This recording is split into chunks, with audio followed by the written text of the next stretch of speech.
Hello students, welcome to global online. This is Ankita Sood. आज हम research aptitude का एक बहुत इंपॉर्टेंट टॉपिक कवर करेंगे जिसका नाम है हाइपोथेसिस।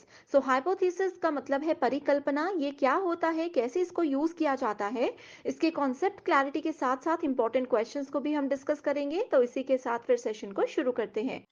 स्टूडेंट्स, पेपर वन में आप सबको हेल्प करने के लिए एक कंप्लीट कोर्स हम लेकर आए हैं जहां पर आपको रोज 2 से 3 लाइव लेक्चर्स के साथ पेपर से पहले 100% सिलेबस कवर करने की श्योरिटी दी जाती है।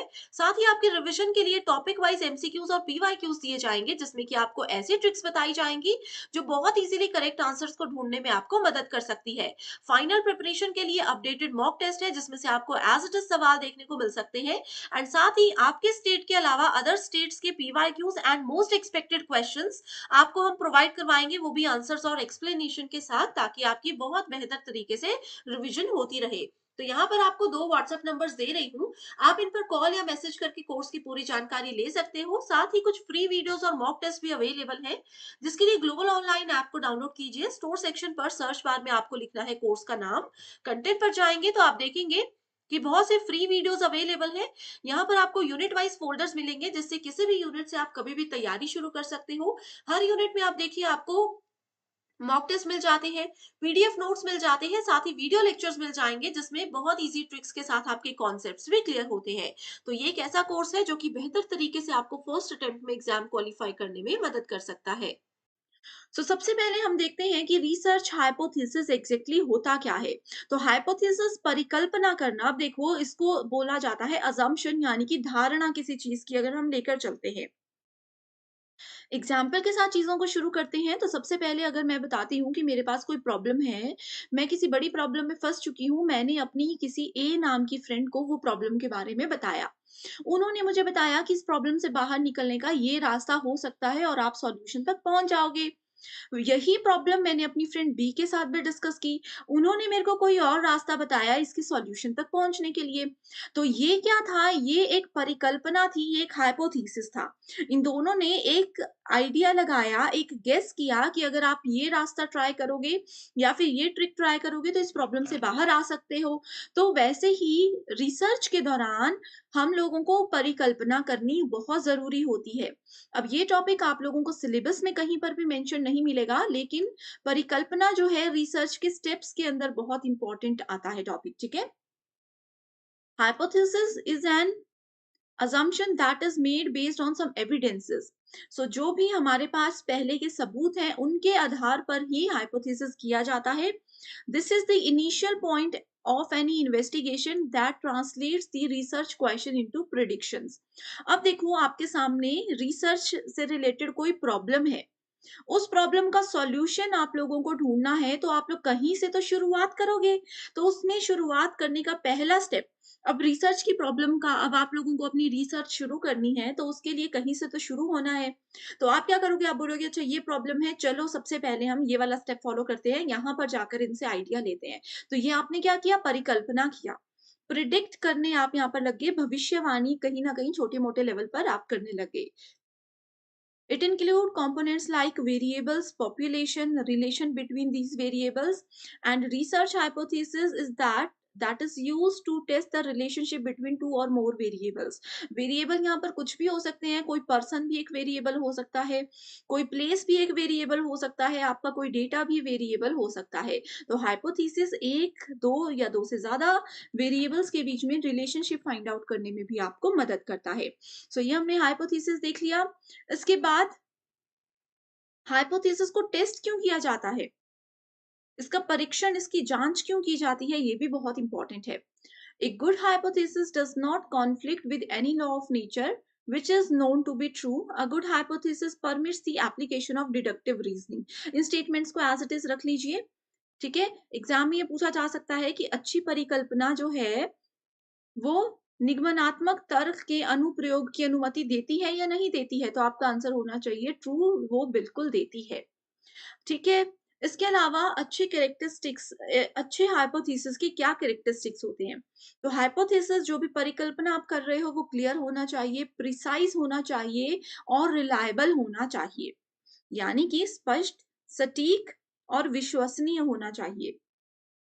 अब मान लीजिए कि मेरी किसी फ्रेंड ने मुझे सॉल्यूशन तक पहुँचने का कोई आइडिया दिया, उस आइडिया में वो खुद भी श्योर नहीं थी या उनकी बातों से मुझे लग गया कि उनको खुद डाउट है। और दूसरी फ्रेंड थी कि वो 100% श्योर थी उस सॉल्यूशन को लेकर के, तो क्या होगा? तो वैसे ही रिसर्च के दौरान आप क्या कदम उठाने वाले हो, कहाँ जाने वाले हो, वो हाइपोथेसिस आपको मदद करता है। तो वो बिल्कुल क्लियर होना चाहिए, आपका गोल सेट होना चाहिए कि अगर मैं ये स्टेप लेता हूँ रिसर्च में, तो ये सॉल्यूशन होगा। अगर इस सॉल्यूशन के पहुँचने के बीच में मैं किसी प्रॉब्लम में भी फँस गया, तो उस प्रॉब्लम से बाहर निकलने का भी मेरे पास कोई रास्ता होना चाहिए। ये सब चीज़ें क्लियर होनी चाहिए हाइपोथेसिस के दौरान। If the hypothesis is relational hypothesis, then it should be start stating the relationship between the variables. ठीक है, इसका नाम ही बताता है रिलेशनशिप। अगर वेरिएबल्स के बीच में, चरों के बीच में अगर संबंध बताता है, इसका मतलब ये क्या है? संबंध परक परिकल्पना है। The hypothesis must be specific and should have scope for conducting more tests. Hypothesis हमेशा आप लोगों का क्या होना चाहिए? विशिष्ट होना चाहिए और अधिक परीक्षण करने की गुंजाइश भी इसमें होनी चाहिए। The way of explanation of hypothesis must be very simple. कैसे आप hypothesis कर रहे हो?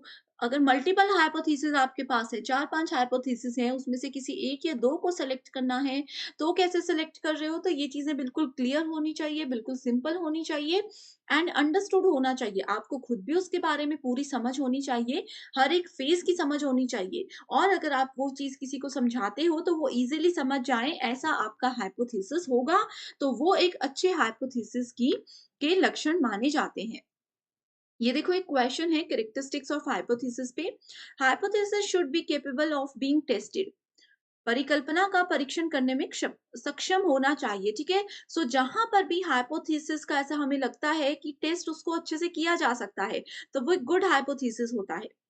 दूसरा है a good hypothesis can defy law of nature.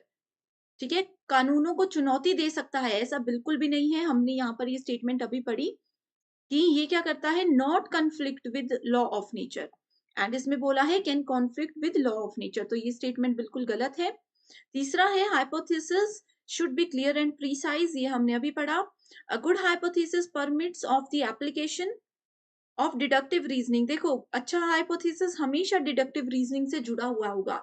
जहां पर भी आपको अच्छी परिकल्पना और निगमनात्मक तर्क दोनों चीजें एक साथ में दिखेंगी, तो डायरेक्टली आप उस करेक्ट आंसर पे जा सकते हो। Hypothesis should be unlimited in scope. Unlimited नहीं होना चाहिए, एक सीमा होनी चाहिए उस चीज की। सो करेक्ट आंसर है ए, सी एंड डी ओनली। तो आई होप स्टूडेंट्स आप लोगों को क्लियर हो चुका है कि कैसे क्वेश्चंस एग्जाम में पूछे जाते हैं। नेक्स्ट है डिफरेंट टाइप्स ऑफ हाइपोथेसिस। परिकल्पना के प्रकार 6 होते हैं। Simple, complex, directional, non directional, null, associative और कैजुअल हाइपोथेसिस। इसमें सबसे ज्यादा नल हाइपोथेसिस और आप लोगों का ऑल्टरनेटिव हाइपोथेसिस पूछा जाता है। ठीक है, सो सबसे पहले हम देखते हैं नल हाइपोथेसिस क्या होता है। नल हाइपोथेसिस को H0 लिखते हैं और ऑल्टरनेटिव हाइपोथेसिस को HA या फिर H1 लिखते हैं। तो ये एक कोड है। ठीक है, नल हाइपोथेसिस क्या होता है? नल का मतलब होता है खाली। सिंपल सी लैंग्वेज में नल को याद रखोगे, खाली। ठीक है, अशक्त परिकल्पना इसको हिंदी में बोला जाता है। So null hypothesis states that there is no significant relationship between two variables. ये बोलता है दो वेरिएबल्स के बीच में कभी भी रिलेशनशिप नहीं होता है। इसमें ये हमेशा नल हाइपोथेसिस, नल मतलब मैंने बताया खाली, नल को आप नो से याद रख सकते हो। नो मतलब ए और बी कभी बराबर नहीं हो सकते, ये इसमें बोला जाता है। ठीक है, इसमें ये बोला जाता है कि एक बॉक्स कभी भी दूसरे बॉक्स के बराबर नहीं हो सकता। तो कभी भी 2 चीज़ों के बीच में अगर नहीं की बात आती है कि इनके बीच में कभी भी रिलेशन नहीं हो सकता, that is the null hypothesis. It should be rejected during hypothesis testing. तो इसको हम रिजेक्ट कर सकते हैं जब हाइपोथेसिस को टेस्ट किया जा रहा होता है। There will be no change in the dependent variable due to manipulation in independent variable. अब देखो, इसमें पहले ही स्टेटमेंट में कहा गया है कि 2 चीज़ों के बीच में कभी भी रिलेशनशिप नहीं होता, वो कभी बराबर नहीं होते। अब वो रिलेशन ही नहीं है, वो बराबर ही नहीं है, तो एक में अगर हम चेंजेस कर भी देते हैं, तो उसका असर किसी दूसरे में नहीं पड़ता।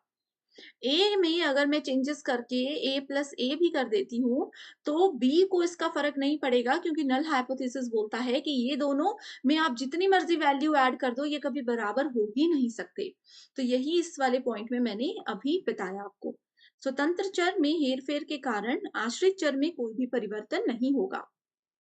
सो स्टूडेंट्स, अगर ये सेशन आपको पसंद आ रहा है, मुझे कमेंट करके ज़रूर बता दीजिए, ताकि मैं भी मोटिवेटेड रहूँ और लगातार आप लोगों के लिए इस तरीके के सेशंस लेकर आती रहूँ। जैसे आप लोगों की रिक्वेस्ट पे आज मैंने रिसर्च का हाइपोथेसिस टॉपिक कवर किया है। इसके अलावा टोटल 10 यूनिट्स में से कोई भी टॉपिक अगर ऐसा है जिसमें आपको कन्फ्यूजन है, आप उसको ट्रिक्स के साथ ईज़ी लैंग्वेज में समझना चाहते हो, तो मुझे कमेंट करके बता दीजिए। मैं जल्दी से जल्दी आपकी रिक्वेस्ट को पूरा कर दूँगी। So it states results are due to chance and are not significant in terms of supporting the idea being investigated. ये null hypothesis ये बताता है कि परिणाम जो है वो संयोग के कारण है और जांच किए जा रहे विचार का समर्थन के संदर्भ में महत्वपूर्ण ये बिल्कुल भी नहीं होता। दूसरा आता है alternative hypothesis. It is also called research hypothesis. तो देखो, अब इस टॉपिक का नाम भी है रिसर्च हाइपोथेसिस। ठीक है, तो आपने ये नहीं समझना कि सिर्फ हाइपोथेसिस की बात हो रही है। रिसर्च हाइपोथेसिस मतलब alternative hypothesis. It states that there is significant relationship between two variables. ये हमें बताता है कि दो जो चर होते हैं उनके बीच में रिलेशन होता है। ए इज इक्वल टू बी होगा। एक बॉक्स हमेशा दूसरे बॉक्स के बराबर होगा। अगर इसमें हम क्या करते हैं, एक चीज में बदलाव लेकर आते हैं, तो उसका असर दूसरे में जरूर पड़ेगा। वो कैसे? अभी मैं बोल रही हूँ दो बराबर है दो, ठीक है? तो वैकल्पिक परिकल्पना कहता है कि 2 हमेशा 2 के बराबर है। अगर मैं 1 में बदलाव कर देती हूँ, 1 को मैंने 2 प्लस 1 इज़ इक्वल्स टू 2, तो उसका असर दूसरे पे तो पड़ेगा ही, है ना? और नल हाइपोथेसिस यही बोलता है कि 2 कभी भी 2 के बराबर नहीं होगा। इस तरीके से चीज़ें होती हैं। It states that the results are not due to by chance and they are significant. इसमें बोला चाहता है कि जो रिजल्ट आते हैं वो बाय चांस ही आ जाते हैं, लेकिन वैकल्पिक बोलता है कि परिणाम संयोग के कारण नहीं होते, उसकी पूरी जांच एक प्रॉपर सीक्वेंस के साथ की जाती है। ठीक है, सो अब देखो, यहाँ पर हाइपोथेसिस के 4 प्रकार हैं: डिस्क्रिप्टिव, नल, एक्सप्लेनेटरी और ऑल्टरनेटिव। ठीक है, सो इसमें देखो, डिस्क्रिप्टिव वर्णनात्मक में मैंने आप लोगों को बताया विषय का वर्णन या परिभाषित करना। एम टू डिस्क्राइब और डिफाइन द टॉपिक, वो होता है डिस्क्राइब करना, वो तो पता ही है। डिस्क्राइब करना डिस्क्रिप्टिव हाइपोथेसिस ही होगा। Null hypothesis predict no effect और नो रिलेशनशिप बिटवीन वेरिएबल्स, ये हमने अभी पढ़ा। एक्सप्लेनेटरी एक्सप्लेन कर रहा है चीजों को, aims to explain why particular phenomena work in the way that they do. Explanatory परिकल्पना जो होती है, ये क्या करती है कि ये बताती है कि पर्टिकुलर फिनोमिना हुआ है, ये क्यों हुआ है, कैसे हो गया, इसके पीछे कारण क्या था। ऑल्टरनेटिव यानी कि विकल्प क्या बोलता है, it provide a chance of discovering new theories. Alternative solution, जैसे किसी प्रॉब्लम में फंस गए, उससे बाहर नहीं निकल पाए, तो उसका एक अल्टरनेटिव सॉल्यूशन भी होना चाहिए। वही ऑल्टरनेटिव हाइपोथेसिस बोलता है कि ये हमें नई थ्योरी को डिस्कवर करने का एक मौका भी देता है।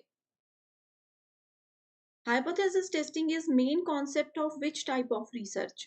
So hypothesis testing सबसे ज्यादा एक्सपेरिमेंटल रिसर्च में ही होती है। ठीक है, इसके बाद आते हैं कुछ टेस्ट के बारे में। हाइपोथेसिस की जांच करना बहुत जरूरी है। अगर आप लोग कोई आपको देखो, कोई भी अगर आपको एक आइडिया देता है, आप डायरेक्टली उस आइडिया पे काम करना शुरू तो नहीं कर देते हो। आप क्या करते हो, उस आइडिया को पहले सोचते हो, समझते हो, यानी कि उसको टेस्ट करते हो।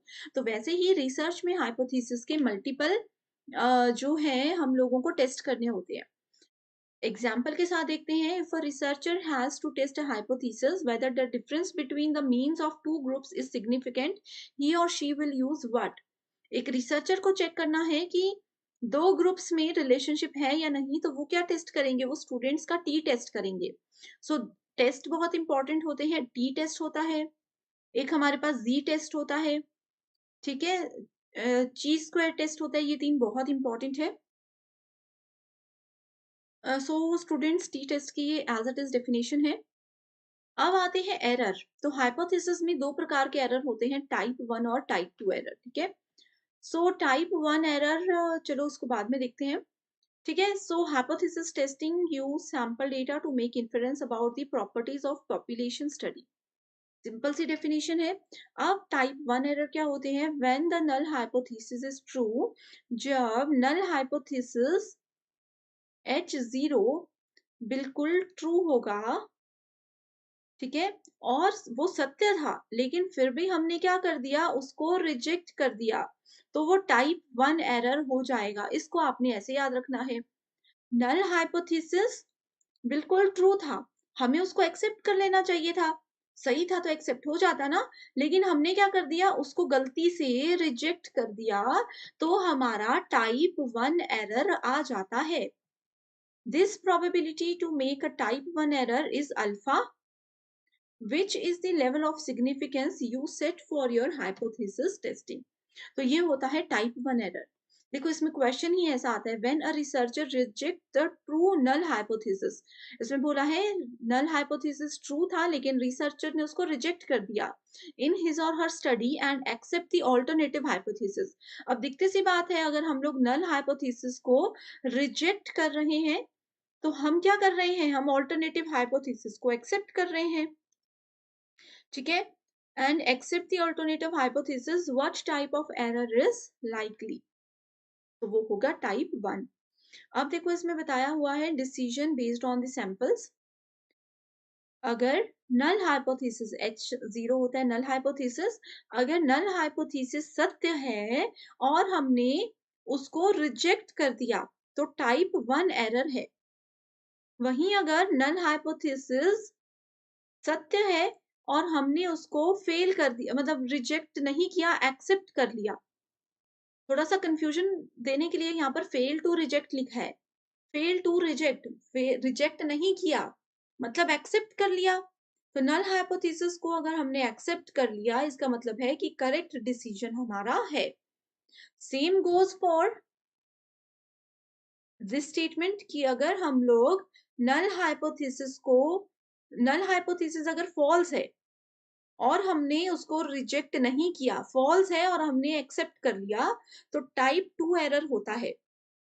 जब वो ट्रू था और हमने एक्सेप्ट कर लिया, तो सही डिसीजन है, और ट्रू था हमने रिजेक्ट कर लिया, तो टाइप वन एरर आ गया, ठीक है।